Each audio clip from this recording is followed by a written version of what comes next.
Guys welcome back my channel. तो आज हम इस वीडियो में डिस्कस करेंगे थॉमस हार्डी के द्वारा लिखा गया रिटर्न ऑफ द नेटिव।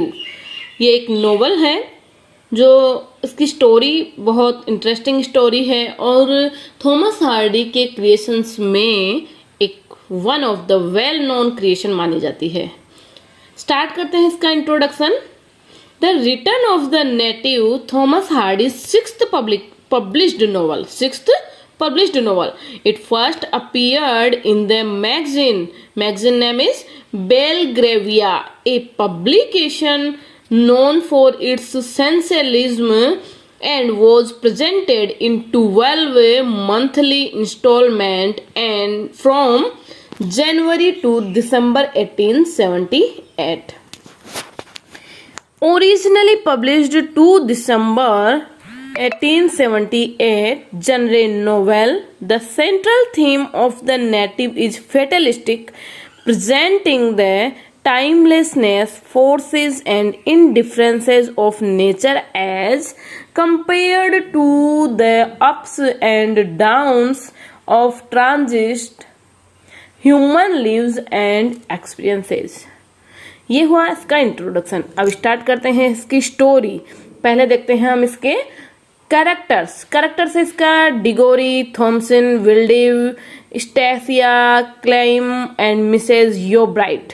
ये सारे के सारे एक दूसरे से जुड़े हुए हैं। जैसे कि डिगोरी एक रिडलमैन जो प्यार करता है थॉमसन से, थॉमसन जो शादी हो गई है विल्डेव से, विल्डेव जो प्यार करता है स्टेसिया से, स्टेसिया जो शादी कर ली है क्लाइम से, और ये मिसेज योब्राइट ये है मदर ऑफ क्लाइम। स्टार्ट करते हैं इसकी कहानी। तो कहानी इस प्रकार है। डिगोरी एक रिडल मैन होता है जो गाड़ी चलाता है, वो होता है ना जो जैसे तांगा वगैरह वो सब चलाने वाला है ये, और इसकी गाड़ी में पीछे बैठी हुई है थॉमसन अपनी लाइफ के बारे में सोच रही है कि वो अपनी विल्डेव से शादी करके बहुत परेशान है। पहले तो डिगोरी थॉमसन को प्यार करता है, लेकिन थॉमसन विल्डेव को प्यार करती है और वो उससे शादी भी कर लेती है। शादी इन दोनों की अच्छी नहीं रहती है और विल्डेव हमेशा इसको चीट करता है, इसके लिए कभी लॉयल नहीं रहता है, और इनके जो शादी के पेपर्स रहते हैं वो उसमें भी हेरफेर कर देता है ताकि इनकी शादी जायज ना मानी जाए। थॉमसन इन सब बातों से बहुत दुखी रहती है और वो थॉमसन को विल्डेव को छोड़ के अपने चाचा चाची के पास में रहने चली जाती है, क्योंकि ये विल्डेव से बिल्कुल खुश नहीं है। विल्डेव भी इसको बिल्कुल भी एज ए वाइफ का रेस्पेक्ट कभी नहीं देता है। विल्डेव का जो सीक्रेट रिलेशन रहता है वो स्टेसिया से रहता है। स्टेसिया एक लड़की रहती है जो मतलब उसको अच्छा नहीं मानते हैं, आसपास में समाज में अच्छा नहीं मानते हैं। हमेशा इसको विच नाम से जाना जाता है। विच मतलब पता नहीं क्यों, लेकिन इसको विच बोलते हैं। एक अच्छी लड़की नहीं मानते हैं और इसका एक ही मकसद रहता है कि एक पैसे वाले लड़के से शादी की जाए और लाइफ को एंजॉय किया जाए। तो विल्डेव अच्छा खासा पैसा वाला रहता है, तो इसके साथ में वो रहना चाहती है, शादी करना चाहती है, घर बसाना चाहती है, लेकिन ऐसा हो नहीं पाता है क्योंकि वो थॉमसन से शादीशुदा है। केवल इनका रिलेशन चलता है सीक्रेट। अभी एंट्री होती है मिसेज योब्राइट की। मिसेज योब्राइट थॉमसन की चाची है, जो क्लाइम इसका बेटा है। ये बाहर से आता है, पढ़ लिख के अच्छा खासा पढ़ लिख के आता है और अपने देश के लिए आता है, लेकिन ये वापस जाना चाहता है। उससे पहले इसकी जो मुलाकात होती है स्टेसिया से होती है। स्टेसिया तो सोच लेती है कि इसके साथ मुलाकात होना हमारे लिए बहुत अच्छा है, क्योंकि अच्छा खासा पैसा है, बाहर रहता है, मैं शायद अपनी जगह से भी चली जाऊंगी बाहर। वो बाहर जाना चाहती है, अपनी जिंदगी को जीना चाहती है, तो उसको एक अच्छा लगता है कि क्लाइम शायद मेरे लिए बेस्ट रहेगा मेरी लाइफ के लिए, तो वो उसको अट्रैक्ट करने की ट्राई करती है और क्लाइम ऐसा रहता है कि इससे अट्रैक्ट हो भी जाता है। लेकिन मिसेज योब्राइट को ये स्टेसिया बिल्कुल पसंद नहीं रहती है। ये हमेशा चाहती है कि स्टेसिया से शादी नहीं करे, कोई अच्छी खासी लड़की से शादी करे, क्योंकि स्टेसिया इसको फैमिलियर लड़की नहीं लगती है।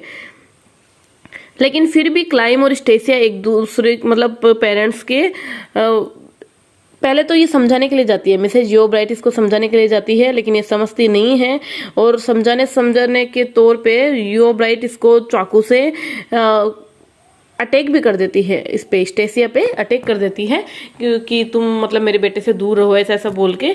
लेकिन ये स्टेसिया जो रहती है वो क्लाइम को सारी बात बता देती है। क्लाइम के मन में अपनी मदर के लिए बहुत घृणा हो जाती है और उसके बाद में ये दोनों गुपचुप में शादी कर लेते हैं। ये दोनों दूर रहने लग जाते हैं और वो जगह छोड़ के जाने ही वाले होते हैं। उससे पहले वो एक नाम सुनता है जो लोग स्टेसिया को विच कहते हैं और वो सोचता है कि ये लोग बहुत अनएजुकेटेड है, शायद मुझे बाहर जाने की बजाय इन लोगों को ही एजुकेटेड करना चाहिए ताकि मेरे जहाँ पे मैं हूँ, नेटिव हूँ जहाँ का, वहाँ पे भला हो सके। इसलिए वो उन लोगों को पढ़ाने लगता है और उस पढ़ाते पढ़ाते वो इतना बिजी हो जाता है कि स्टेसिया को टाइम देना बंद कर देता है। स्टेसिया को टाइम देना भी बंद कर देता है और उसकी आंखें भी बहुत कमजोर हो जाती है। स्टेसिया इस चीज से बहुत दुखी हो जाती है और बोलती है कि मैं जो सोची थी उसका विपरीत हो गया है, क्योंकि मैं सोची थी क्लाइंट से शादी करके मैं बाहर चले जाऊंगी, इसके पैसों से एंजॉय करूंगी, लाइफ जीऊंगी, लेकिन ऐसा कुछ नहीं होता है। वो वहीं रहती है और अपनी लाइफ को भी एंजॉय नहीं कर पाती है। यहाँ तक कि क्लाइम का भी साथ मिलना धीरे धीरे कम हो जाता है। स्टेसिया वापस विल्डेव से मिलती है, इन दोनों का वापस सीक्रेट लव स्टार्ट हो जाता है। तो एक बार मिसेज योब्राइट को एक आदमी बताता है कि तुम्हारी जो है सिस्टर इन लॉ, उसका रिलेशन विल्डेव के साथ में है। तो ये उसको समझाने के लिए उसके घर पे जाती है। समझो दरवाजा बार बार खटखटाती है लेकिन वो नहीं खोलती है क्योंकि अंदर में विल्डेव रहता है। तो स्टेसिया गेट नहीं खोलती है और ये थॉमस ये जो मिसेज योब्राइट है वो देख भी लेती है कि अंदर में कोई आदमी है, इसलिए वो जानबूझ के नहीं खोलती है। और क्लाइम की आंखें कमजोर हो जाने के कारण और थोड़ा परेशान हो जाने के कारण वो बिल्कुल ध्यान नहीं देता है। इसलिए योब्राइट वापस घर की ओर जाती है तो उसे सांप ने काट लेता है और वो वहीं मर जाती है। जब क्लाइम को ये सब पता लगता है तो वो बहुत दुखी होता है और थॉमसन और वो स्टेसिया को ब्लेम करता है कि तुम अगर गेट खोल देती तो शायद आज मेरी माँ जिंदा रहती। लेकिन स्टेसिया जो है अपनी खुद को गलती स्वीकार नहीं करके क्लाइम पे डाल देती है कि तुम भी तो खोल सकते थे, तुम भी तो यही थे। क्लाइम इस चीज से बहुत दुखी होता है कि एक तो मेरी आंखें चली गई है, फर्स्ट, सेकंड ये कि उसकी मदर भी मर गई है और थर्ड ये कि उसकी जो बीवी है उसका उससे कोई अच्छा खासा रिलेशन भी नहीं है और उसको ये भी पता लग जाता है कि उसका रिलेशन विल्डेव के साथ में है और वो बहुत दुखी हो जाता है।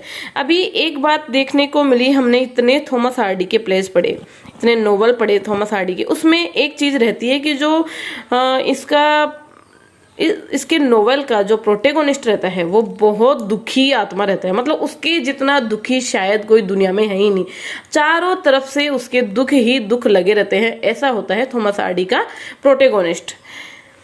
आगे बात आती है कि जब इसको पता लगता है तो भी बहुत दुखी होता है। फिर एक बार क्या होता है, इन दोनों में मन मुटाव होते होते ये नदी में गिर जाती है। स्टेसिया नदी में गिर जाती है तो विल्डेव बचाने के लिए कूदता है, बट विल्डेव को भी स्विमिंग नहीं आती है। फिर क्लाइम भी उसको बचाने के लिए गिर जाता है लेकिन तीनों एक दूसरे को नहीं बचा पाते हैं और फिर डिगोरी इन सबको बचाता है।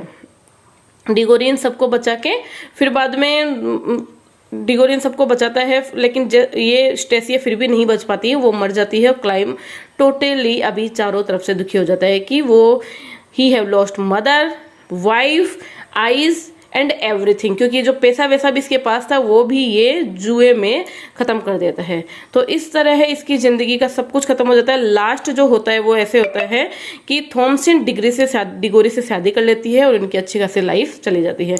तो ये हुआ ये नोवेल की स्टोरी और ये स्टोरी इसी प्रकार से खत्म होती है। जो इसका प्रोटेगोनिस्ट है वो सब कुछ खत्म कर देता है, अपना सब कुछ खो जाता है उसका, और जो इनकी जायदाद रहती है उसमें बंटवारा होता है मिसेज योब्राइट कर देती है क्लाइम और थॉमसन के बीच में। ओके, तो आज के लिए इतना ही। Thank you.